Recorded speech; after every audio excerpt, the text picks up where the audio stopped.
I want to point out that under the dictator Mustafa Kemal, Turkey established an illegal, according to ecclesiastical law, Turkish Orthodox Patriarchate in Istanbul for the purpose of undermining the legitimate Ecumenical Orthodox Patriarchate. To this day, the so-called Turkish Orthodox Patriarchate continues to operate, all with the hopes of ultimately supplanting the ecumenical one and having complete control of the institution in Istanbul. So at this point, we need to ask, is there any value in keeping the Patriarchate in Istanbul if it's being used as a tool to beautify Turkey's image to Western and Christian audiences? If the Patriarch can't speak freely, convert freely, or lead freely, what exactly are we trying to preserve? He's in effect a hostage, and the institution has become a museum piece, visited by Orthodox pilgrims kind of longing for a romanticized Byzantium, but it's hollowed out of its actual power and purpose. Years ago, I co-wrote this article proposing the temporary relocation of the Patriarchate to Washington, D.C., calling it the New Rome. The idea was simple. If the Patriarchate can't function in Istanbul, then it must go where it can function.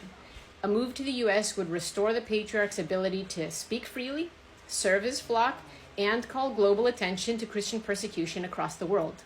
Now, critics might argue, if the Patriarch leaves, Turkey will never let him return. And that's exactly the point. This move would finally reveal the truth, that Turkey's religious pluralism that it touts is nothing but a thin facade, that the Patriarchate isn't free, and that it's currently tolerated only because it has no teeth and serves Turkey's political purpose, by essentially giving an Orthodox blessing over Turkish expansionism and war, and by allowing itself to be manipulated and sold as the face of Turkey's religious tolerance.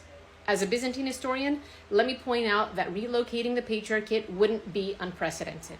After the Latins sacked Constantinople in 1204, the Emperor Theodore Lascaris fled to Nicaea and established the Patriarchate of Constantinople in exile there until the Byzantine Empire was restored in Constantinople in 1261. So instead of trying to operate as a maimed Patriarchate under the hostility of Latins, Lascaris moved the Patriarchate to Nicaea, appointed Michael IV as Patriarch, with his title being Patriarch of Constantinople in exile. That way it could properly function and return to Constantinople only when the conditions would actually mean that the Patriarch could fulfill his duty securely. So this shows that exile is not a defeat.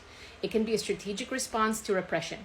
It's an opportunity to recalibrate so the Patriarchate can once again serve the Orthodox Christians of the world without fear of limitation or retaliation. So why Washington, D.C.?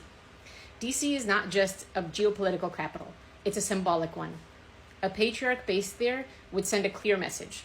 The Orthodox Church is no longer beholden to hostile states.